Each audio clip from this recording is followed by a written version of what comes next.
மிக சிறப்பாக அமெரிக்காவில் திணை என்ற அமைப்பின் மூலமாக தொடர்ந்து பகுத்தறிவு பகைவன் தந்தை பெரியாரையும் புரட்சியாளர் அம்பேத்கரையும் பற்றி பகுத்தறிவு கொள்கைகளையும் தமிழ் சார்ந்த நிகழ்வுகளையும் ஒருங்கிணைத்து நடத்தி கொண்டிருக்கக்கூடிய திணை அமைப்பை வழிநடத்தி கொண்டிருக்கக்கூடிய அருமை தோழர்கள், வரவேற்புரை நிகழ்த்திய அருமை தோழர் பிரபு அவர்களே, இந்த நிகழ்வை ஒருங்கிணைத்துக் கொண்டிருக்கக்கூடிய அருமை தோழர் இளமாறன் அவர்களே, கலாட்டா நெட்டிசன் என்ற இணைய வழியிலே தொடர்ந்து கொரோனா காலகட்டத்தில் பல்வேறு அரிய நிகழ்ச்சிகளை தொடர்ந்து நடத்தி கொண்டிருக்கக்கூடிய அருமை அண்ணன் வியன் அவர்களே, இந்த நிகழ்வில் பங்கேற்று சிறப்பித்துக் கொண்டிருக்கக்கூடிய அமெரிக்கா வாழ் தமிழ் மக்களே, தமிழ்நாட்டிலிருந்தும் கலந்து கொண்டிருக்கக்கூடிய திராவிடர் கழக தோழர்களே, மாற்று இயக்க நண்பர்களே, உங்கள் அனைவருக்கும் புரட்சியாளர் அண்ணல் அம்பேத்கருடைய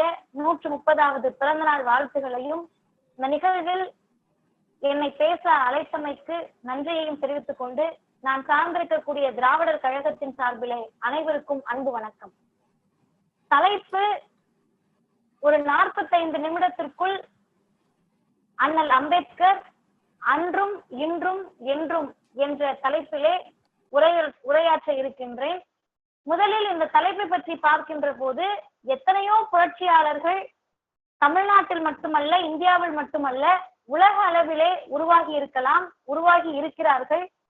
ஆனால் குறிப்பிட்டு சிலரை மட்டும்தான் நம்மால் இவர்கள் எக்காலத்திற்கும், அதாவது இறந்த காலம், நிகழ்காலம், எதிர்காலம் என்று காலத்தை கடந்தவர்களாக நம்மால் காட்சிப்படுத்த முடிகிறது.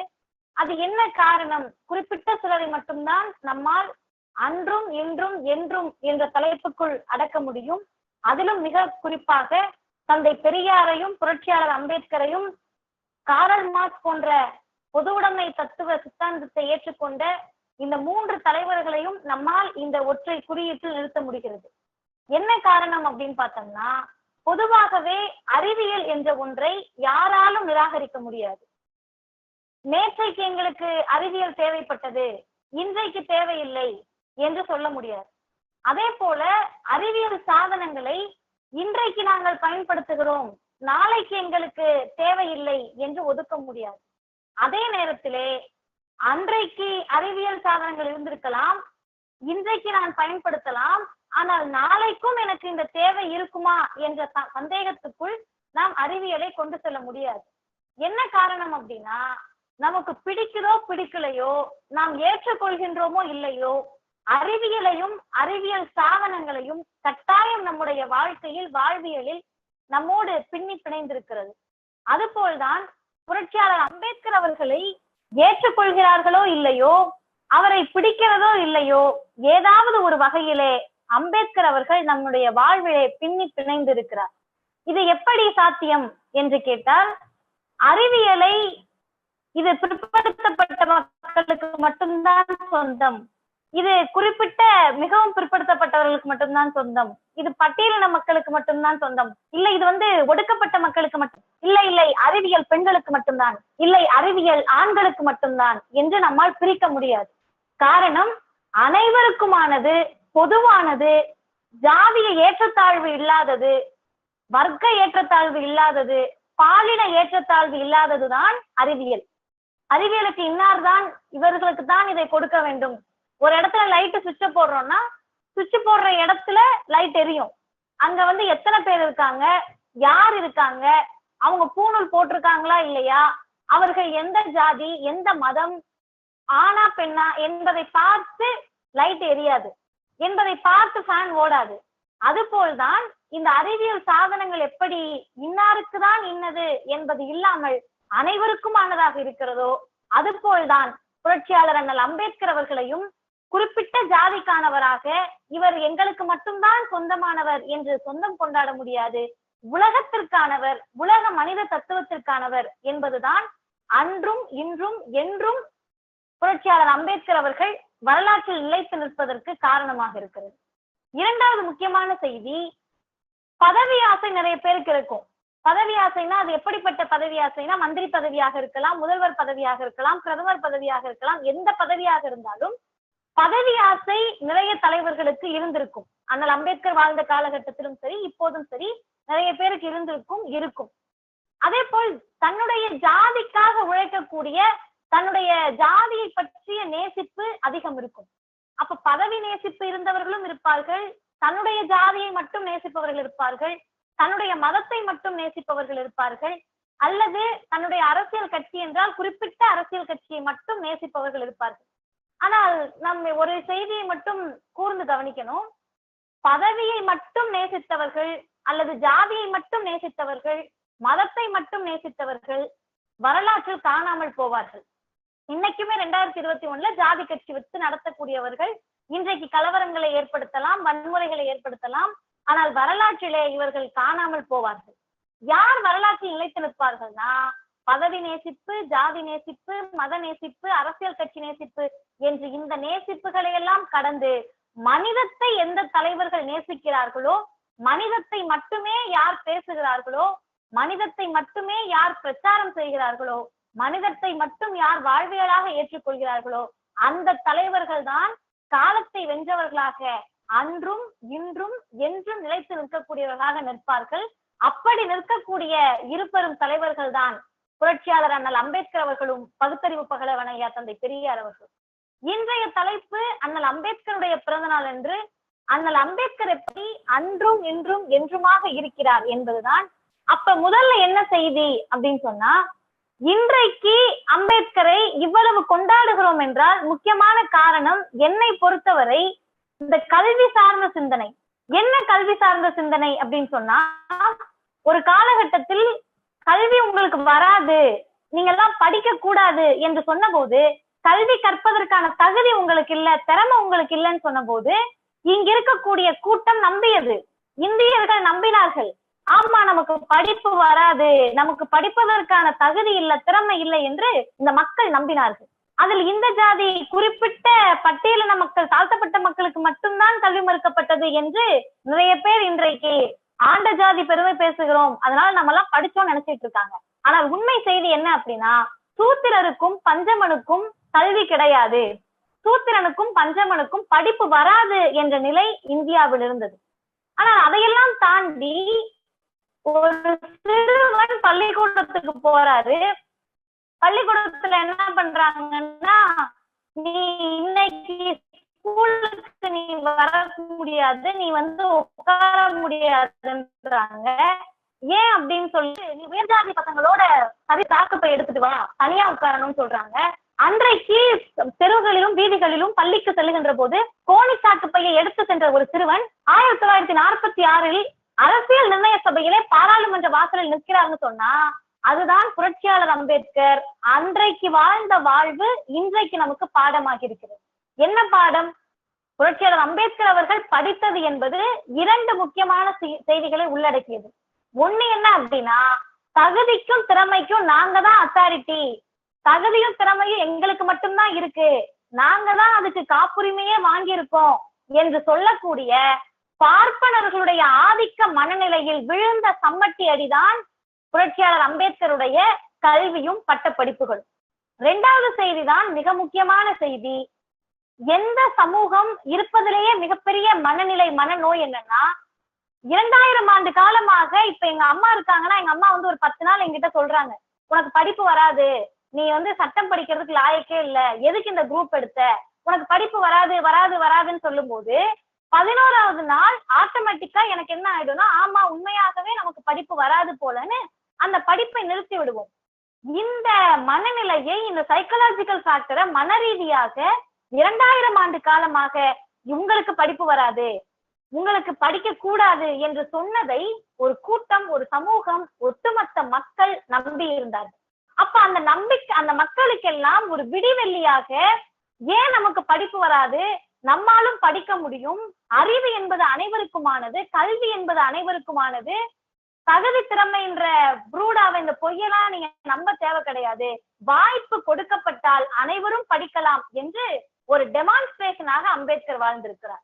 அது என்ன டெமான்ஸ்ட்ரேஷன் அப்படின்னு பார்த்தோம்னா, சொல்வது எல்லாருமே சொல்லலாம், ஒரு செய்தியை பற்றி பேசுகிறோம்னா எல்லாரும் பேசலாம். ஆனால் அந்த செய்தியை, பேசக்கூடிய செய்தியை, அந்த வார்த்தையை, சொல்லை செயலாக வாழ்ந்து காட்டுவது என்பது மிக அரிய காரியம். அதுதான் செயல் விளக்கம். ஒரு சிறந்த தலைவருக்கு எது அழகு அப்படின்னு சொன்னோம்னா செயல் விளக்கமாக டெமான்ஸ்ட்ரேஷனாக வாழ்ந்து காட்டுவது. அப்படிப்பட்ட வாழ்க்கையை உங்களுக்கு படிப்பு வரும் என்ற நம்பிக்கையை தான் படித்து காட்டி அன்றைக்கு அம்பேத்கர் படித்ததன் விளைவுதான் இன்னைக்கு நீங்க எதை கொண்டு வந்தாலும் சரி, தகுதின்ற பேர்ல திறமைன்ற பேர்ல நீங்க எத்தனை நுழைவுத் தேர்வுகளை கொண்டு வந்தாலும் இது எல்லாம் சும்மா பொய், தகுதி திறமைக்கானது இல்ல நுழைவுத் தேர்வு, எங்களை வடிகட்டுவதற்கு தான் இந்த நுழைவுத் தேர்வு என்று நாம் புரிந்து கொள்கிறோம் அல்லவா? இதற்கான விதையை அம்பேத்கர் 1946களிலே விதைக்கிறார். இரண்டாவது முக்கியமான செய்தி என்ன அப்படின்னா, இந்த இடத்தில் பார்ப்பனர் அல்லாத அனைவருக்குமே அண்ணல் அம்பேத்கர் அவர்கள் டெமான்ஸ்ட்ரேஷனா வாழ்ந்திருக்காரு. நான் ஏன் திரும்ப திரும்ப பார்ப்பனர் அல்லாதவர்கள் அப்படின்னு சொல்றேன்னா, இங்க மிகப்பெரிய ஒரு மனநோய் எல்லார்கிட்டயுமே இருக்கு. அது என்ன மனநோய் அப்படின்னு பார்த்தா, பிற்படுத்தப்பட்டவர்கள் எல்லாம் உண்மையாகவே ஏதோ சோழ பரம்பரையில் சேர பரம்பரையெல்லாம் படித்தவர்களாக, படிப்பு கொடுக்கப்பட்ட சமூகமாக இவங்க எல்லாரும் இவர்களுடைய பாட்டி தகப்பன் எல்லாருமே நல்ல கொடுக்கப்பட்டவர்கள் நினைச்சாங்க. ஆனா செய்தி அதுவல்ல, இங்கே காட்டது. அப்ப அதை தான் பார்ப்பனர் அல்லாத அனைவருக்குமே புரட்சியாளர் அம்பேத்கர் அவர்கள் ஒரு டெமான்ஸ்ட்ரேஷனாக வாழ்ந்திருக்கிறார். மிக முக்கியமான செய்தி, அண்ணல் அம்பேத்கர் அவர்கள் அன்றைக்கு கல்வி சார்ந்த ஒரு சிந்தனையை தான் உயரிய சிந்தனையாக வைத்திருக்கிறார். அதிலும் குறிப்பாக அண்ணல் அம்பேத்கர் அவர்கள் என்ன சொல்றாருன்னா, ஒடுக்கப்பட்ட மக்களுக்கான கல்வி என்பது ஜாதியை தகர்த்தெறிந்து ஜாதியை நெகிழ்வு தன்மையாக்குவதற்கு பயன்படும் சொல்றாரு. அதை மட்டும் சொல்லாமல் அடுத்து என்ன சொல்றாருன்னா, அனைவருக்கும் ஒரே மாதிரியான கல்வி சலுகைகள், அனைவருக்கும் ஒரே மாதிரியான கல்வி வாய்ப்புகள் கொடுத்தா ஜாதி இறுக்கமடையும்ன்றாரு. அது மட்டும் அல்லாமல் அதற்கு ஒரு எடுத்துக்காட்டு சொல்றாரு. எல்லாருக்கும் ஒரே மாதிரியான பொருளாதார உதவி செய்தால் பணக்காரன் பணக்காரனாக தான் இருப்பான், ஏழை ஏழையாகவே மாறுவான், இதனால் வறுமை ஒழியாதுன்னு சொல்றாரு. அப்ப இந்த இடத்துல தான் நம்ம யோசிக்கணும். அப்ப அம்பேத்கர் அவர்கள் அனைவருக்குமான கல்வி மறுத்தாரா? பார்ப்பனர்கள் படிக்க கூடாது, பார்ப்பனர் அல்லாதவர்கள் மட்டும் படிக்கணும்னு அம்பேத்கர் சொன்னாரு அப்படின்னு நிறைய பேரு நாளைக்கே கூட இதை எடிட்லாம் செய்யலாம். ஆனால் அம்பேத்கருடைய நோக்கம் என்னவாக இருக்கு அப்படின்றது அவர் சொன்ன வார்த்தைகள் மூலமாக நாம் புரிந்து கொள்ளலாம். என்ன சொல்றாருன்னா, எல்லாருக்கும் நீங்க ஒரே மாதிரியான கல்வியை கொடுத்தீங்கன்னா ஜாதி இறுக்கமடையும்ன்றது உண்மையா இல்லையா அப்படின்றத 2021 இன்னைக்கு வச்சு நம்ம யோசிச்சு பார்க்கணும். அப்ப எல்லாருக்கும் ஒரே மாதிரியான கல்வினா என்ன அர்த்தம்னா, இன்றைக்கு நேஷனல் எஜுகேஷன் பாலிசின்னு சொல்லக்கூடிய தேசிய கல்விக் கொள்கையை கொண்டு வராங்க. நீட்னு சொல்லக்கூடிய national eligibility entrance come eligibility test கொண்டு வரோம். அப்ப இந்த நீட் நுழைவுத் தேர்வு தேசிய கல்விக் கொள்கையெல்லாம் எல்லாருக்கும் பொதுவான ஒரே மாதிரியான கல்வி, தேசிய அளவிலான ஒரே மாதிரியான கல்வின்னு சொல்றாங்க. அப்ப இந்த தேசிய கல்வியால் ஜாதி இறுக்கமடையுமா இல்லையான்னு கேட்டா நிச்சயம் ஜாதி இறுக்கமடையும். எப்படி ஜாதி இறுக்கமடையும்னு கேட்டீங்கன்னா, அந்த தேசிய கல்விக் கொள்கையில் இருக்கக்கூடிய வார்த்தையவே நான் சொல்றேன். 18வது பக்கத்தில் மிக தெளிவாக அந்த தேசிய கல்விக் கொள்கை அறிக்கையில என்ன குறிப்பிடுறாங்கன்னா, 3வதுல இருந்து 8வது வரை நடக்கக்கூடிய தேர்வுகளை அப்ரோப்ரியேட் அத்தாரிட்டி ஒருத்தவங்க நடத்துவாங்கன்றாங்க. அப்ரோப்ரியேட் அத்தாரிட்டினா யாரு? குறிப்பிட்ட ஒரு அங்க இருக்கக்கூடிய அதிகாரிகள் மூலமாக 3வதுல இருந்து 8வது வரை தேர்வு நடத்தப்படும் சொல்றாங்க. அந்த குறிப்பிட்ட அதிகாரிகள் ஒரு தேசிய கல்விக் கொள்கையிலே மத்திய அரசு அமைக்கக்கூடிய ஒரு கல்வி திட்டத்தில் யாருக்கானவர்களாக அந்த அதிகாரிகள் இருப்பார்கள்? இது முதல் கேள்வி. அப்ப உங்களுடைய நோக்கம் என்பது ஆண்டாண்டு காலமாக மறுக்கப்பட்ட கல்வி ஒரு 50 வருஷமா கிடைச்சிருக்கு, இந்த கல்வி வாய்ப்பை மறுப்பதற்காக தான் நீங்க தேசிய கல்விக் கொள்கையை கொண்டு வரீங்க. அப்ப அந்த தேசிய கல்விக் கொள்கையில் ஒரு அதிகாரி இருக்காங்கன்னு சொன்னா அந்த அதிகாரியை நியமிப்பது இந்த பாசிச மத்திய அரசுன்னு சொன்னா அவர்கள் உயர்ஜாதி பார்ப்பனர்களாக தான் இருப்பாங்க. அப்ப அவர்கள் திரும்பவும் வராங்கன்னு சொன்னா ஒரு காலகட்டத்தில் இங்க தமிழ்நாட்டில் மட்டுமல்ல இந்தியாவிலேயே ஒரு வழக்கம் இருந்திருக்கு. அது என்ன வழக்கம்னு கேட்டா, நமக்கு இப்ப காலேஜ் படிக்கிற பசங்களுக்கு தெரியும், இன்டர்னல் எக்ஸ்டர்னல் மார்க்னு இருக்கும். அந்த இன்டர்னல் மார்க் கிடைக்கணும்ன்றதுக்காகவே நிறைய மாணவர்கள் இந்த காலேஜ் அட்டெண்டன்ஸா இருக்கட்டும், அசைன்மெண்ட், இது மாதிரி நிறைய அந்த இன்டர்னல் மார்க்குக்காக நாம் பாடுபட வேண்டியது இருக்கும். அதில் ஒண்ணு என்னன்னு கேட்டா, அந்த மாணவருடைய ஒழுக்கத்தை வைத்து கூட சில நேரத்தில் சில பேராசிரியர்கள் மதிப்பெண் வழங்குவதெல்லாம் நடக்கும். என்னன்னு கேட்டா, சில பேரை என்ன எதுலதான் பிரச்சனை பண்றதுன்னு தெரியலன்னா இன்டர்னல்ல கை வச்சிருவோம் மிரட்டக்கூடிய கல்லூரிகள் எல்லாம் இருக்காங்க.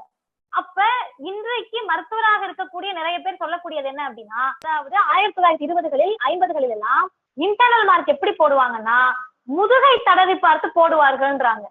அதோடைய அர்த்தம் என்ன? முதுகை தடவி பார்ப்பதுன்னா என்ன? இந்த பையன்கிட்ட பூநூல் இருக்கா இல்லையான்னு பார்த்து பூநூல் இருக்கவங்கன்னா 50க்கு 50, பூநூல் இல்லாத பார்ப்பன அல்லாதவர்கள்னா 50க்கு 10, 20 என்று போடக்கூடிய நிலைமை இருந்திருக்கு.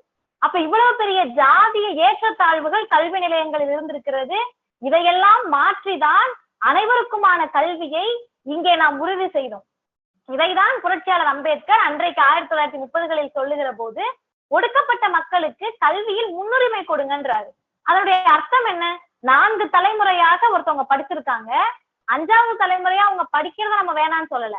ஆனா முதல் தலைமுறையாக ஒருத்தர் வராரு, 4 தலைமுறையாக ஒருத்தன் படித்தவரையும் முதல் தலைமுறையாக வரக்கூடியவரையும் ஒரே இடத்திலே ஒரே தரத்திலே வைத்து பார்க்காதீர்கள்னு சொல்றாரு. அது உண்மைதானே? இன்னைக்கு அனிதாவினுடைய இறப்பு என்பது நீட் நுழைவுத் தேர்வு மூலமாக அனிதா மறைந்திருக்கிறார் அப்படின்னா அது என்ன செய்தி? முதல் தலைமுறையாக வீட்டுல யாருமே படிக்கல, நான் படிக்கணும்னு சொல்லி கிராமப்புறத்திலிருந்து ஒடுக்கப்பட்ட ஒரு சமூகத்திலிருந்து எந்த விதமான வாய்ப்பு வசதி இல்லாமல் ஒரு குழந்தை வராங்கன்னு சொன்னா அந்த மாணவியை தட்டி கொடுத்து இங்க இருக்கக்கூடிய பொது தேர்வு முறையின் மூலமாக இடஒதுக்கீட்டின் மூலமாக முதல் ஆளாக மருத்துவக் கல்லூரியில் அந்த பொண்ணுக்கு இடம் கொடுக்கிறது தான் ஒடுக்கப்பட்டவர்களுக்கு கல்வியில் முன்னுரிமை கொடுப்பது. ஆனா நீங்க கொண்டு வரக்கூடிய தேர்வு என்பது ஜாதியை இன்னும் இறுக்கமடைய செய்து முதல் தலைமுறை மாணவர்களை எல்லாம் வீட்டுக்கு அனுப்பிவிட்டு பார்ப்பனர் அல்லாத மாணவர்களை எல்லாம் வீட்டுக்கு அனுப்பிவிட்டு முதல் 4 தலைமுறையாக படித்தவர்களுக்கு வாய்ப்பு கொடுப்பதை 2021 நாம் இதை பேசுகிறோம் என்றால் அன்றைக்கு இதற்கான விதையை அண்ணல் அம்பேத்கர் அவர்கள் மிக தெளிவாக ஒடுக்கப்பட்டவர்களுக்கு தான் கல்வி நிலையங்களில் முன்னுரிமை கொடுக்க வேண்டும் என்று சொல்றார். அப்ப இதுல இன்னொரு செய்தி என்ன அப்படின்னு சொன்னா, இதை எளிமையா நம்ம எப்படி புரிஞ்சுக்கலாம்னா 69% இடஒதுக்கீடு இன்றைக்கு மிகவும் பிற்படுத்தப்பட்ட தாழ்த்தப்பட்ட மக்களுக்கு இருக்கு. அப்ப இந்த மக்களுக்கு இருக்குது அப்படின்னு சொல்றது பார்ப்பனர் அல்லாத மக்களுக்கு 69% இடஒதுக்கீடு.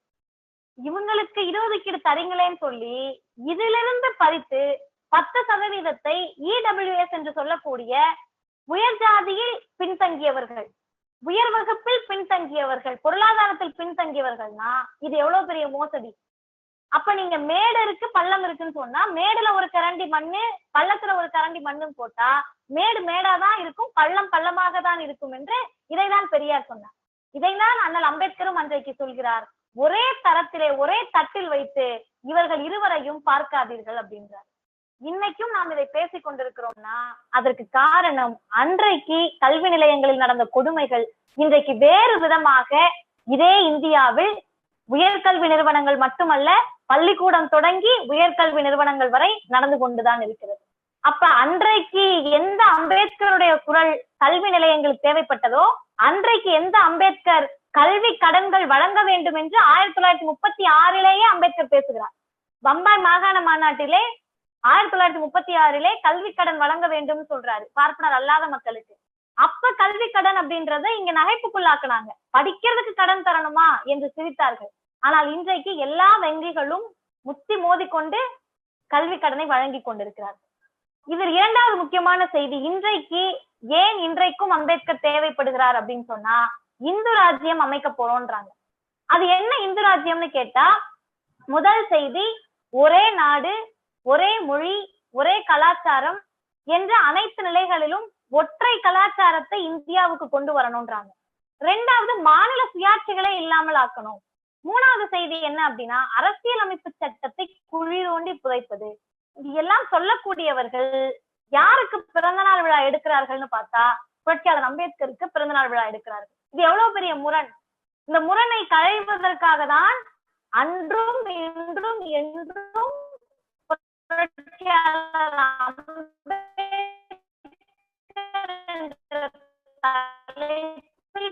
பேச வேண்டிய கட்டாயம் நமக்கு இருக்கிறது. இது என்ன முன்னு கேட்டா அவங்களே என்ன சொல்லுவாங்க, இன்னைக்கு பிஜேபி காரவங்க அம்பேத்கர் படத்தை வச்சிருக்கிறவங்க சொல்லுவாங்கன்னா புரட்சியாளர் அம்பேத்கர் கலாச்சாரத்தை அம்பேத்கர் விரும்பினார், ஒற்றை கலாச்சாரத்தை அம்பேத்கர் விரும்பினார்னு நிறைய பொய்களை தொடர்ந்து பரப்பி கொண்டே இருக்கிறார்கள். ஆனா உண்மை என்ன? அன்றைக்கு அம்பேத்கர் சொன்னது என்ன? அம்பேத்கர் என்ன சொல்றாருன்னா, இந்து ராஜ்யம் அமைவது என்பது அதைவிட மிகப்பெரிய ஆபத்தும் கேடும் இந்த நாட்டிற்கு இருக்க முடியாதுன்னு சொன்னார். இன்னும் ஒருபடி மேல போய் சொல்லணும்னா, இந்து ராஜ்யத்தை அம்பேத்கர் ஏற்றுக்கொண்டாரா எதிர்த்தாரா என்பதற்கு பல்வேறு நூல்களை நாம் தேவையில்லை. இந்திய அரசியலமைப்பு சட்டத்தில் முதல் வரியை படித்தாலே போதும். முகப்புரை என்று சொல்லக்கூடிய பிரியாம்பிள் முடிஞ்சு முதல் சரத்து ஆர்டிகிள் 1 என்ன சொல்லுதுன்னா, India that is Bharat shall be the union of state. அப்ப இதில் குறிப்பாக நம்ம ஒரு வார்த்தையை கவனிக்கணும். இந்தியா தட் இஸ் பாரத்னு இருக்கு. அன்றைக்கு அரசியலமைப்பு சட்டத்தை எழுதக்கூடிய குழுவில் இருந்த அனைவருமே, அன்றைக்கு பாராளுமன்றத்தில் இருந்த அனைவருமே, அரசியல் நிர்ணய சபையில் இருந்த அனைவருமே பாரதம் பாரத் என்ற வார்த்தை மட்டும்தான் அரசியலமைப்பு சட்டத்திலே இடம்பெற வேண்டும் என்று மிகப்பெரிய போர்க்குரலை எழுப்பினார்கள். ஆனால் அம்பேத்கர் மட்டும்தான் இந்தியா என்ற வார்த்தை கட்டாயம் அரசியலமைப்பு சட்டத்தில் இடம்பெற வேண்டும் என்று சொல்லி போராட்டத்தின் ஊடாக இந்தியா என்ற வார்த்தையை அரசியலமைப்பு சட்டத்திலே இடம்பெற செய்தார். இப்ப நம்ம நினைக்கலாம், இதுல என்ன இருக்கு, இந்தியான்னு பேர் வச்சா என்ன, பாரத்னு வச்சா என்ன என்று நினைக்கலாம். ஆனா சிக்கல் என்னன்னு கேட்டீங்கன்னா, இன்றைக்கு இங்க இருக்கக்கூடிய பாசிச சர்வாதிகார கூட்டம் அகண்ட பாரதத்தை உருவாக்குவதுதான் எங்களுடைய நோக்கம், இந்தியா என்பது பாரதம் தான் என்று பேசிக் கொண்டிருக்கிறார்கள். அதனுடைய நோக்கம் என்ன, அதனுடைய பின்புலம் என்னன்னு கேட்டா, பாரதம் என்ற பெயரை வைத்திருந்தால் பாருங்க, பேர்லயே பாரதம் தான் இருக்கிறது. இஸ்லாமியர்களும் கிறிஸ்தவர்களும் இந்த மண்ணில் வாழ தகுதியற்றவர்கள், இந்த மண் அவர்களுக்கு சொந்தமானது கிடையாது, இந்துக்கள் மட்டுமே இந்த மண்ணை ஆள வேண்டும் என்று அரசியலமைப்பு சட்டத்தை ரெஃபரன்ஸ்க்கு எடுத்திருப்பாங்க. ஆனால் அந்த நிலையை மாற்றி இன்றைக்கும் அவர்களுக்கு அச்சுறுத்தலை கொடுப்பதாக இந்த அரசியலமைப்பு சட்டத்தை அண்ணல் அம்பேத்கர் அவர்கள் உருவாக்கி இருக்கிறார்கள். இரண்டாவது மிக முக்கியமான கருத்து, அண்ணல் அம்பேத்கர் ஏன் இந்து ராஜ்யத்தை எதிர்த்தார்? அவரே சொல்றாரு, கல்வி மற்றும் அரசு பணிகளில் அரசு சீர்திருத்தங்கள் எல்லாம் யாருக்கு கொடுக்குறீங்க? அன்னைக்கு இருந்த அரசு கல்வி மற்றும் அரசு பணிகளை யாருக்கு கொடுக்குறீங்கன்னு கேட்டா 10%, அந்த வார்த்தை தான் ரொம்ப முக்கியம், அண்ணல் அம்பேத்கர் பயன்படுத்துகிறார். 10% குறைவாக இருக்கக்கூடிய இந்துக்களில் உயர் வகுப்பினர் என்று கருதக்கூடியவர்களுக்கு கொடுக்குறீங்க. சூத்திர மக்களையும் தீண்டத்தகாதவர்களை பற்றிய அவர்களுடைய கல்வி பாதுகாப்பை பற்றி உங்களுக்கு எந்த விதமான அக்கறையும் நீங்கள் செலுத்தவில்லைன்னு சொல்றாரு. 10% குறைவான மக்கள் யார்? இன்னைக்கும் அந்த 10% குறைவாக இருக்கக்கூடியவங்க தானே நம்மள மிகப்பெரிய போராட்டத்தை நமக்கு தூண்டிக்கிட்டு இருக்காங்க. அப்ப அந்த 10% குறைவாக இருக்கக்கூடிய பார்ப்பனர்களுக்கான ஆட்சி தான் இந்த இந்து ராஜ்யம் என்பதை அண்ணல் அம்பேத்கர் அவர்கள் அன்று சொல்லி இருக்கிறார். அது இன்றைக்கும் உண்மையாக இருக்கிறது. நினைச்சு பாருங்க, நான் முன்னாடியே சொன்ன மாதிரி 10% இடஒதுக்கீடு, கல்வி நிலையங்கள், வேலை வாய்ப்பு, இது எல்லாத்துலயும் உயர்கல்விகளில் 10% இடஒதுக்கீடுனா அது என்னது? கல்விகளில் பின்தங்கியவர்களுக்கு தான் இடஒதுக்கீடு. ஆனால் செல்வ செழிப்பாக இருக்கக்கூடியவர்களை, 4 தலைமுறையாக படித்தவர்களை நீங்க திரும்பியும் கல்வியில முன்னேற்றணும்னு நினைச்சீங்கன்னா இந்து ராஜ்யம் என்பது பார்ப்பனர்களுக்கானது என்பதை அன்றைக்கு அண்ணல் அம்பேத்கருடைய பேச்சிலிருந்து இன்று நாம் புரிந்து கொள்ள வேண்டிய செய்தியாக இருக்கிறது. இரண்டாவது முக்கியமான செய்தியாக இந்த இந்து ராஜ்யத்தை பற்றி சொல்லுகிற போது அம்பேத்கர் பதிவு செய்கிறார், இந்து ராஜ்யத்தை மிகப்பெரிய குழி தோண்டியே புதைக்க வேண்டும்ன்றாரு. ஏன்? இந்து ராஜ்யம் அமைந்தால் என்ன ஆகும்? இருக்கக்கூடிய ஜனநாயகமே கேலி கூத்தாயிடும். எப்படி ஜனநாயகம்னா என்ன? அம்பேத்கருடைய பார்வையில் சமூக ஜனநாயகம் என்பது சுதந்திரம், சமத்துவம், சகோதரத்துவம், இந்த 3க்கும் எதிரானது, நேர் எதிரானது. அவர் பயன்படுத்திய வார்த்தை சுதந்திரம், சமத்துவம், சகோதரத்துவம். இது 3க்கும் நேர் எதிரானதுதான் இந்த இந்துத்துவம்ன்றாரு. இன்னைக்கும் அது உண்மையா இல்லையா? 1935 அவர் சொன்ன வார்த்தை 2021 உண்மையா இல்லையா? இந்து மதம் என்பது வேறு, இந்துத்துவம் என்பது வேறு. இந்த இந்துத்துவம் என்பது சுதந்திரத்திற்கு எதிராக இருக்கிறது, சமத்துவத்திற்கு எதிராக இருக்கிறது, சகோதரத்துவத்திற்கு எதிராக இருக்கிறது. அதுக்கு ஒரு எடுத்துக்காட்டு, 2 எடுத்துக்காட்டுகள் இல்ல. தினந்தோறும் நாளிதழ்களை தொடர்ந்து நாம் திறந்து பார்த்தால் இருக்கக்கூடிய அனைத்து செய்திகளுமே நமக்கு சொல்லக்கூடியது எத்தனை ஜாதிய படுகொலைகள் ஒரு நாளில் நடந்தது. ஒண்ணு வேணாம், இப்ப 1 வாரம் கூட ஆகி முடியல, அரக்கோணத்தில் அவ்வளவு பெரிய படுகொலை நடக்கிறது. இது எல்லாம் எதை உணர்த்துகிறது? இந்துத்துவத்தினுடைய முன்னோட்டமே இவ்வளவு கோரமாக இருந்தால், உண்மையான இந்து ராஜ்யம் அமைந்தால் இந்தியா என்ற நாடு எப்படி இருக்கும் என்பதை நாம் சிந்தித்து பார்க்க வேண்டும். அதே நேரத்திலே புரட்சியாளர் அம்பேத்கர் அவர்கள் மிக தெளிவாக ஒரு கருத்தை பதிவு செய்கிறார். இந்த இந்து ராஜ்யம் அமையாமல் தடுப்பதற்கு பல்வேறு நாடுகள் பல வேலைகளை செய்திருக்கிறது. அது எப்படி இங்க எப்படி இந்து ராஜ்யமோ அது போல் அந்தந்த நாடுகளில் உள்ள ஒரு மதம், குறிப்பிட்ட ஒரு மதவாத கட்சி தலை தூங்காமல் இருக்க அந்தந்த நாடுகள் சில வேலைகளை செய்திருக்கிறது. அது என்ன வேலைன்னு கேட்டா, பெரும்பான்மையாக இருக்கக்கூடிய ஒரு குறிப்பிட்ட மதத்தினுடைய ஆட்சியை அமைய விடாமல் தடுப்பது. பெரும்பான்மையாக இருக்கக்கூடிய ஒரு மதவாத கட்சிகள் ஆட்சி அமைக்காமல் தடுப்பது. அதைதான் இவர் என்ன சொல்றாரு புரட்சியாளர் அண்ணல் அம்பேத்கர் அவர்கள் அப்படின்னா, இஸ்லாமியர்களும் இங்க இருக்கக்கூடிய பார்ப்பனர் அல்லாத, அதாவது சூத்திரர்களும், அம்பேத்கருடைய வார்த்தையில் தீண்டத்தகாத மக்களும் அனைவரும் இணைந்து, பார்ப்பனர் அல்லாதவர்களும் இஸ்லாமியர்களும் சேர்ந்து தனியாக ஒரு கட்சியை ஆரம்பித்து இவர்களை வீழ்த்த வேண்டும்னு சொல்றாரு.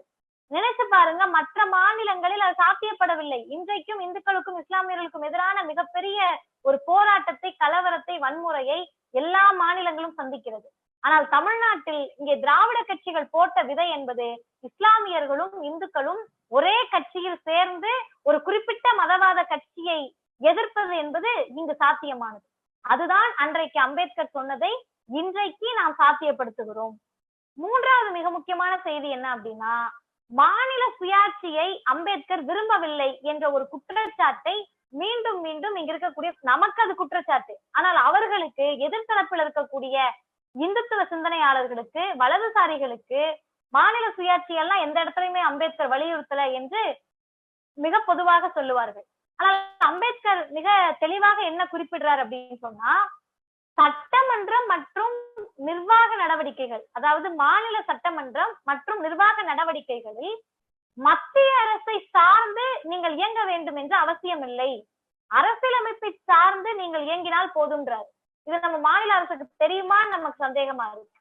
என்ன சந்தேகம் அப்படின்னு கேட்டா, ஒரு மாநில அரசு இருக்கிறது என்று சொன்னால் ஸ்டேட் லிஸ்ட் என்று சொல்லக்கூடிய மாநில பட்டியல் இருக்கும். இந்த செய்திகள் எல்லாம், இந்த வரையறைகள் எல்லாம் மாநிலம் அதனுடைய நிர்வாக நடவடிக்கைகளிலிருந்து, நடைமுறைகளிலிருந்து அந்த மாநில மக்களுக்காக செய்யலாம். ஆனால் அப்படி செய்யக்கூடியதை கூட இவர்கள் மத்திய அரசை சார்ந்துதான் சிந்திக்கிறார்களே தவிர அரசியலமைப்பு சட்டத்தை சார்ந்து சிந்திப்பதற்கு மாநிலங்கள் தயாராக இல்லை. ஆனால் அம்பேத்கர் மிக தெளிவாக இந்தியாவினுடைய கூட்டாட்சி முறையை பற்றி பேசுகிறார். எந்த நேரத்திலுமே இந்த கூட்டாட்சி முறை தவறிவிடக் கூடாது என்பதில் அம்பேத்கர் அவர்கள் மிக தெளிவாக இருக்கிறார். ஆனால் இன்றைக்கு அந்த கூட்டாட்சி முறைக்கு சவால் விடுப்பதாக தான் மத்தியில் இருக்கக்கூடிய பாசிச பிஜேபி அரசு நடந்து கொண்டிருக்கு. ஒரே இடத்திலே சர்வாதிகார மயமாக மத்திய அரசிடத்திலே அனைத்து அதிகாரங்களையும் குவிப்பதற்கு தயாராக இருக்கிறார். அப்ப நாம் அம்பேத்கருடைய அரசியல் நிர்ணய சபையில் அவருடைய அரசியலமைப்பு சட்டத்தை கொடுத்த பின்பு, அதை முழுவதுமாக அமல்படுத்த வேண்டும் என்று சமர்ப்பித்த பின்பு அவர் நிகழ்த்திய உரையில் மிக தெளிவாக இந்தியாவினுடைய கூட்டாட்சி முறை சிதைந்துவிடக் கூடாது என்பதை பதிவு செய்கிறார். அன்றைக்கு அவர் 1950 பதிவு செய்ததை 2021 மீண்டும் மீண்டும் நாம் பேச வேண்டிய கட்டாயத்தில் இருக்கிறோம். இப்படியெல்லாம் இந்த அரசியலமைப்பு சட்டத்திலே சுதந்திரத்தையும், சமத்துவத்தையும், சகோதரத்துவத்தையும் அன்றைக்கு அவர் பாதுகாத்ததின் விளைவுதான் இன்றைக்கு நம்மால் அதை பற்றி பேச முடிகிறது. அப்ப அன்றைக்கு அம்பேத்கர் அவர்கள் கல்வி சார்ந்து, இடஒதுக்கீடு சார்ந்து இந்து ராஜ்யம் கூடவே கூடாது என்ற நிலைகளில் பயணித்திருக்கிறார். என்றும் ஏன் அம்பேத்கர் தேவைப்படுகிறார் என்ற நிலையில் நாம் பார்த்தால், ஒரு தலைவருடைய கருத்து என்பது எல்லா காலத்திற்கும் எல்லா மக்களுக்கும் எப்படி தேவைப்படுகிறது என்பதை வைத்துதான் அந்த தலைவர் காலத்தில் நிலைத்து நிற்பார் என்று நான் சொன்னது எவ்வளவு உண்மையோ அதே அளவிற்கு உண்மைதான் புரட்சியாளர் அண்ணல் அம்பேத்கர் அவர்கள் சமூக ஜனநாயகத்தை தன்னுடைய கடைசி நொடி வரை வலியுறுத்தி கொண்டே இருந்தார். இன்னைக்கு நிறைய பேர் அரசியல் அதிகாரத்தை நாம் கைப்பற்றி விட்டால் அனைத்தையும் நாம் சாதித்து விடலாம், பொருளாதார விடுதலையை நாம் அடைந்து விட்டால் அனைத்தையும் சாதித்து விடலாம் என்று பேசுகிறார்கள். உண்மையாக, நிதர்சனமாக அரசியல் அதிகாரம் ஒடுக்கப்பட்ட மக்களுக்கு, பார்ப்பனர் அல்லாத மக்களுக்கு நிச்சயம் தேவை, அதில் மாற்று கருத்து கிடையாது. பொருளாதார விடுதலை நமக்கு தேவை, அதில் மாற்று கருத்து கிடையாது. ஆனால் என்ன சிக்கல் வருதுன்னு கேட்டா, அம்பேத்கர் மிக தெளிவாக சொல்லுகிறார், அரசியல் ஜனநாயகம் மட்டுமே நமக்கு முழுமையான தீர்வு கிடையாது என்று சொல்லிவிட்டு, அருமை தோழர்களே, அம்பேத்கருடைய வார்த்தைகள் என்னவாக இருக்கிறதுன்னு சொன்னா, அரசியல் ஜனநாயகத்துடன் மனநிறைவு அடைந்து விடக்கூடாது. நமது அரசியல் ஜனநாயகத்தை ஒரு சமூக ஜனநாயகமாகவும் மாற்ற வேண்டும். சமூக ஜனநாயக அடிப்படையின்றி அரசியல் ஜனநாயகம் நீண்டு நிலைத்திருக்க முடியாது. சமூக ஜனநாயகம் என்றால் என்ன? இன்னைக்கு நிறைய பேருக்கு சந்தேகம் வந்துடும். சமூக ஜனநாயகம்னா அதெல்லாம் எங்க இருக்கு என்று கேட்பார்கள். அதற்கும் அவரே விளக்கம் தருகிறார். சுதந்திரம், சமத்துவம், சகோதரத்துவம் ஆகியவர்களை வாழ்க்கையின் கோட்பாடுகளாக அங்கீகரிக்கும் ஒரு வாழ்க்கை முறை அது. வாழ்க்கை முறையிலே சுதந்திரம், சமத்துவம், சகோதரத்துவம் இது அனைத்தையும் வாழ்க்கை நடைமுறையாக ஏற்றுக்கொள்வதுதான் சமூக ஜனநாயகமாக இருக்கு. இதில் இரண்டுன்னா, அரசியல் ஜனநாயகத்தில் மட்டுமே நாம் திருப்தி அடைந்து விடக்கூடாது, மனநிறைவு அடைந்து விடக்கூடாது. அது என்னன்னு கேட்டா, எடுத்துக்காட்டு, இன்னைக்கு குடியரசுத் தலைவராக ஒரு தாழ்த்தப்பட்ட சமூகத்தை சார்ந்தவர் இருக்கிறார், பிரதமராக ஒரு பிற்படுத்தப்பட்ட சமூகத்தை சார்ந்தவர் இருக்கிறார். இதுல இவங்க பேசக்கூடிய பெருமை பாருங்க, தமிழ்நாட்டுல நாங்க ஒரு பாஜகவினுடைய மாநில தலைவராகவே ஒரு தாழ்த்தப்பட்டவரை நியமிச்சிட்டோம். இதெல்லாம் இவர்கள் பேசக்கூடிய பெருமை. ஆனால் உண்மையாக இதெல்லாம் நமக்கான கல்வி வாய்ப்பையோ, வேலை வாய்ப்பையோ, நமக்கான உரிமையையோ, பார்ப்பனர் அல்லாத ஒடுக்கப்பட்ட மக்களுக்கான சுதந்திரத்தையோ, சமத்துவத்தையோ, சகோதரத்துவத்தையோ பெற்று தந்ததா? கிடையாது. அப்ப அரசியல் ஜனநாயகம் என்பது குறிப்பிட்ட ஒரு சாரரை இவர்கள் விலைக்கு வாங்கி அவர்கள் மூலமாக நமக்கு அந்த ஜனநாயகம் 100% கிடையாது, கிடைக்காது. அப்ப எது சாத்தியம்னு கேட்டா, அம்பேத்கருடைய வரிகளிலே சமூக ஜனநாயகம் தான் நமக்கு முதன்மையானதாக இருக்கிறது. அந்த சமூக ஜனநாயகத்துக்கு எது தடையாக இருக்கிறது? அதுதான் என்றைக்கும் நாம் அம்பேத்கர் நமக்கு வழி நடத்துவார் என்று சொன்னால், அன்றைக்கு அவர் சொன்ன வார்த்தையை இன்றைக்கு நாம் நினைத்து பார்த்தால்தான் என்றைக்கும் அவருடைய கொள்கையின் பால் நாம் நடக்க முடியும். அப்ப அம்பேத்கர் சமூக ஜனநாயகத்திற்கு எதிராக இருக்கிறது. இருக்கக்கூடிய மதம், குறிப்பாக இந்து மதம் தான் அதற்கு எதிராக இருக்கிறது. இந்து மதம் ஏன் எதிராக இருக்கு என்று கேட்டால், இன்றைக்கு நடக்கக்கூடிய நிறைய சிக்கல்களில் பொருளாதார விடுதலை அடைந்து விட்டால் மேன்மை அடைந்து விடுவோம் நினைக்கிறாங்க. ஆனால் முழு விடுதலைக்கான வழி என்ற அவருடைய பேச்சிலே, அவருடைய உரை இன்றைக்கு நூலாக கூட இருக்கிறது. அந்த நூலில் மிக தெளிவாக அம்பேத்கர் சொல்கிறார். என்ன சொல்றாருன்னு கேட்டா, படிக்காத மகர் இனத்தை சார்ந்தவர்களும், அதாவது படிக்காத ஒரு தாழ்த்தப்பட்ட சமூகத்தை சார்ந்தவரும், படித்த மகர் சமூகத்தை சார்ந்தவரும் இருவரும் ஒரே நிலையில் தான் இந்த சமூகத்தில் இருக்கிறார்கள். அதோடைய அர்த்தம் என்ன? எடுத்துக்காட்டுக்கு 2021 ஆணவ படுகொலை நடக்கிறது. இன்னும் குறிப்பாக சொல்லணும்னா, 2 தினங்களுக்கு முன்னால் 2 பேரும் மருத்துவர், அந்த சகோதரியும் மருத்துவர், அந்த சகோதரனும் மருத்துவர். 2 பேருமே மாதம் கை நிறைய சம்பாதிக்கக்கூடியவர்கள், சமூகத்திலே நல்ல உயரிய அந்தஸ்தில் இருக்கக்கூடியவர்கள். இருவரும் திருமணம் செய்து கொள்ள வேண்டும், வீட்டை விட்டு வெளியே வராங்க. ஏன் வீட்டை விட்டு வெளியே வராங்க அப்படின்னு பார்த்தா, நீ யாரா வேணாலும் இருக்கட்டும், ஒன்னுத்துக்குமே உதவாத, அவங்க குறிப்பிட்ட வார்த்தையை நான் அப்படியே சொல்லுகிறேன், யாரும் தவறாக நினைத்துக் கொள்ள வேண்டாம். ஒரு பொறுக்கியா இருந்தா கூட என்னுடைய ஜாதிக்காரனாதான் நீ கல்யாணம் பண்ணணுமே தவிர வேற ஜாதிக்காரனை நீ கல்யாணம் பண்ணக்கூடாதுன்னு சொல்லி படித்த மருத்துவ சகோதரியை வீட்டுல அடைக்க பாக்குறாங்க. அவங்க திரும்ப வெளியே திருமணம் பண்றாங்க. இது ஒரு எடுத்துக்காட்டு. இது மாதிரி தினம்தோறும் படித்து பட்டம் பெற்று பொருளாதாரத்தில் முன்னேறியவர்களாக இருந்தாலும் கூட ஜாதியின் பெயரை சொல்லி இங்கு நடக்கக்கூடிய அவலங்கள், எண்ணற்ற அவலங்கள் நடந்து கொண்டுதான் இருக்குது. அதற்குத்தான் புரட்சியாளர் அம்பேத்கர் என்ன தீர்வு சொல்றாருன்னா, இந்த இந்து மதத்தை விட்டு வெளியேறாதவரை சமூக ஜனநாயகம் சாத்தியம் இல்லை. ஏன் அப்படின்னா, எந்த நிலையிலுமே இந்து மதம் நமக்கான ஜனநாயகத்தை பேசவே இல்லைன்றார். அதையும் அவர் மிக அழகாக ஆழமான வார்த்தைகளில் குறிப்பிடுகிறார். உலகத்தின் கொடூரமான மனிதர்களை வரிசை கட்டி நிறுத்தினால் அதில் இந்துக்களை 2 அடி முன்னால் நிறுத்தலாம். இதைவிட ஒரு காட்சிப்படுத்த முடியுமா? இந்து மதம் என்பது, இந்துத்துவம் என்பது எவ்வளவு கோரமானது, எவ்வளவு மோசமானது, எவ்வளவு மனிதத்திற்கு எதிரானது என்பதை 2 வரியில் சொல்கிறார். உலகத்தின் கொடூரமான மனிதர்களை வரிசை கட்டி நிறுத்தினால் அதில் இந்துக்களை 2 அடி முன்னால் நிறுத்தலாம். அதுக்கு அடுத்து அவர் சொல்றது, அவர்கள் துறவியை போல பேசுவார்கள், ஆனால் கசாப்புக்காரர்களை போல நடந்து கொள்வார்கள். எல்லாரிடத்திலும் கடவுளை காணலாம் என்று சொல்லிக் கொண்டே சக மனிதரை மிருகங்களை விட கேவலமாக நடத்தும் அவர்களோடு எந்த உறவும் வைத்துக் கொள்ளாதீர்கள். இது அன்றைக்கு 1936 அவர் தீண்டத்தகாத மக்கள் என்று எந்த மக்களை இந்த சமூகம் பிரித்து வைத்ததோ அவர்களுக்கு பாடம் எடுப்பதை போல் எடுக்கிறார். 2வது சொல்கிறார், எறும்புகளுக்கு சர்க்கரை கொடுத்து விட்டு சக மனிதனுக்கு குடிக்க தண்ணீர் கூட கொடுக்காமல் அவர்களுக்கு சாவை தருபவர்கள். உண்மையா இல்லையா? இன்றைக்கும் குளத்தில் நீர் அருந்தினார்கள் என்று சொல்லி பள்ளி மாணவர்களை ஆடையை கலற்றி நிறுத்த வைத்து அவர்களை அடித்து துன்புறுத்தக்கூடிய சமூகத்தில் வாழ்கிறோமா இல்லையா? காதலித்து திருமணம் செய்தார்கள் என்ற ஒரே காரணத்திற்காக பெத்த மகளையே கொன்று வயிற்றில் இருக்கக்கூடிய சிசுவோடு சேர்த்து ஒரு பெண்ணையும் காதல் மனம் புரிந்த அந்த ஆணையும் கொன்று கடலில் வீசக்கூடிய சமூகத்தில் வாழ்கிறோமா இல்லையா? எல்லாவற்றிற்கும் மேலாக துள்ள துடிக்க ஒரு பெண்ணை பாலியல் வன்கொடுமை செய்து வீதியில் வீசக்கூடிய கொடுமை அந்த மதத்தில் நடக்கிறதா இல்லையா? அப்ப இத்தனையும் நடக்கக்கூடிய சமூகத்திலே, இத்தனையும் நடக்கக்கூடிய ஒரு மதத்திலே சுதந்திரத்தையும் சமத்துவத்தையும் சகோதரத்துவத்தையும் நாம் எதிர்பார்க்க முடியுமா? இதுதான் என்றும் நாம் கேட்க வேண்டிய கேள்வியாக இருக்கும். இப்ப நிறைய பேர் வந்துருவாங்க, எப்படி இந்து மதத்தில் மட்டும்தான் சகோதரத்துவம் இல்லையா, சமத்துவம் இல்லையா, மற்ற மதத்தை நீங்க பேச மாட்டீங்களா, அது குறிப்பாக எங்களை எல்லாம் பார்த்து பெரியாருங்களா என்று கேட்பார்கள்.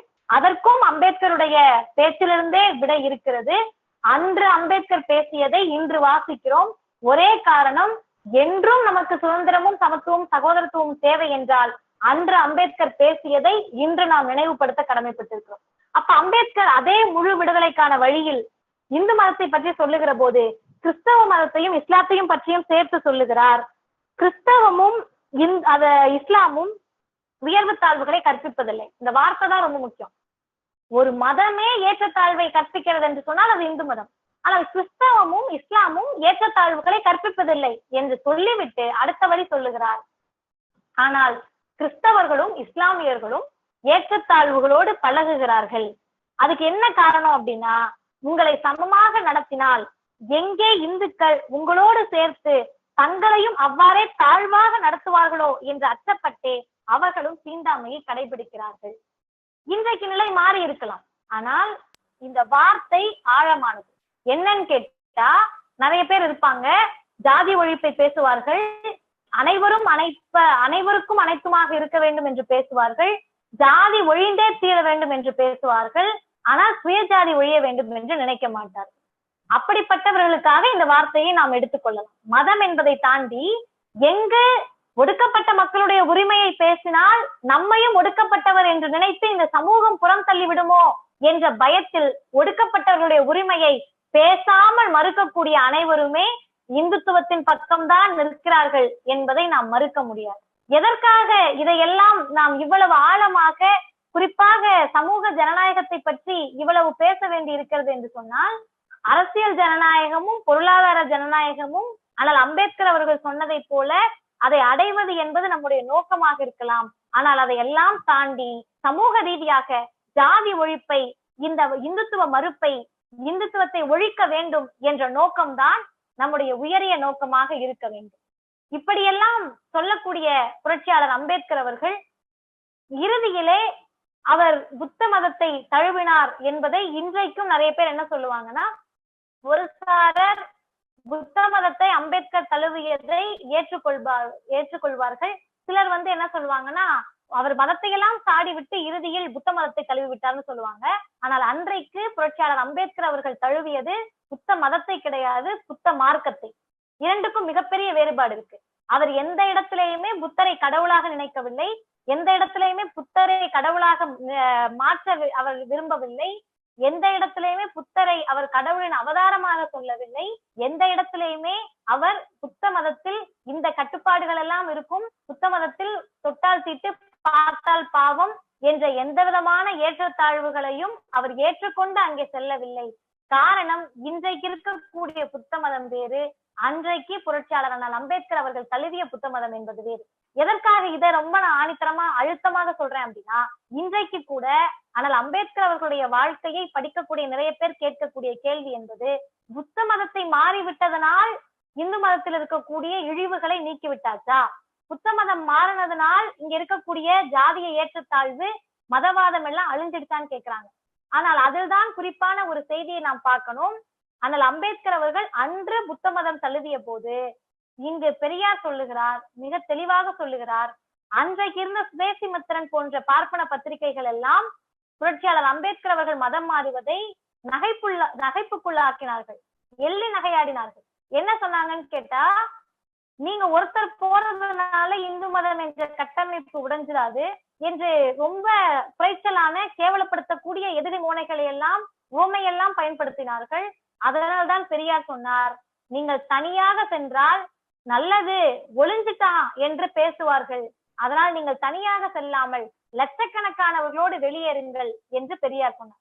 ஆனால் இன்றைக்கு புத்த மதத்தில் நிறைய மூட நம்பிக்கைகள் வந்துவிட்டது, சடங்குகள் சம்பிரதாயங்கள் வந்துவிட்டது, எண்ணற்ற ஏற்றத்தாழ்வுகள் வந்துவிட்டது, மனிதர்களையே கொல்லக்கூடிய அவலங்கள் எல்லாம் நடக்கிறது. ஆனால் நம்முடைய நோக்கம் என்பது சமூக ஜனநாயகத்தை, அதாவது சுதந்திரத்தை, சமத்துவத்தை, சகோதரத்துவத்தை பறைசாற்றக்கூடியவர்களாக நாம் இருக்க வேண்டும். அப்படி இருக்க வேண்டும் என்றால் மத மறுப்பாளர்களாக நாம் இருக்க வேண்டும்.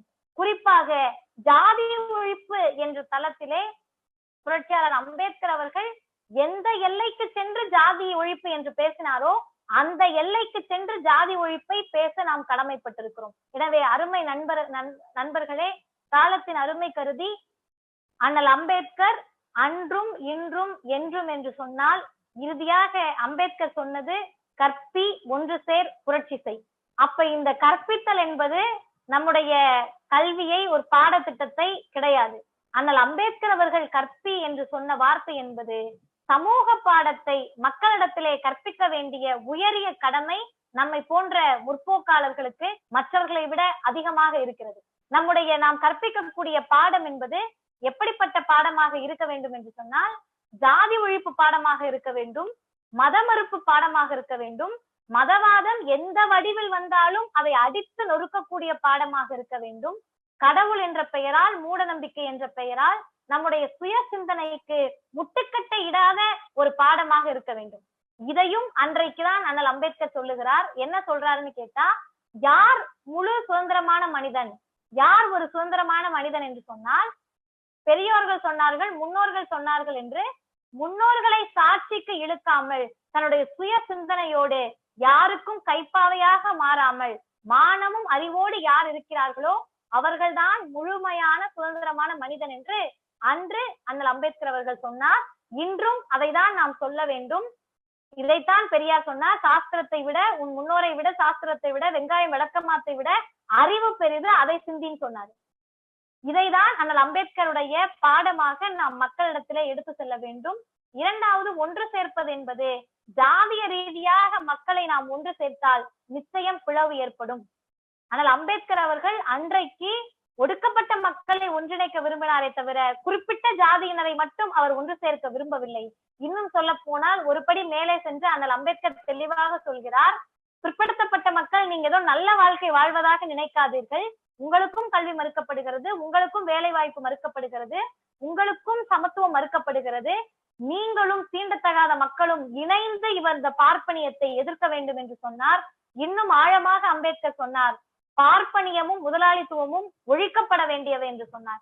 இதை ஒழிப்பதற்காக கட்சிகள், ஜாதிகள், மதங்கள் என்பதையெல்லாம் தாண்டி மனிதர்களாக நாம் ஒன்று சேர்க்க வேண்டிய கடமை நமக்கு இருக்கிறது.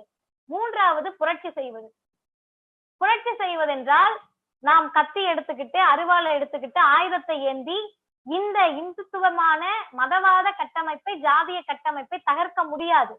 அன்றைக்கு அண்ணல் அம்பேத்கர் அவர்கள் சொன்ன வார்த்தைகள், அன்று அண்ணல் அம்பேத்கர் அவர்கள் வாழ்ந்த வாழ்வியல், அன்று அண்ணல் அம்பேத்கர் அவர்கள் முன்னெடுத்த போராட்டங்கள், அன்று அண்ணல் அம்பேத்கர் அவர்கள் நமக்கு சொன்ன சித்தாந்தம், நமக்கு சொன்ன கொள்கை, அவருடைய வாழ்வியல் நடைமுறையை இன்று ஆயுதமாக கையேந்தினால்தான் என்றும் நாம் புரட்சிக்கு உரியவர்களாக மாற முடியும்.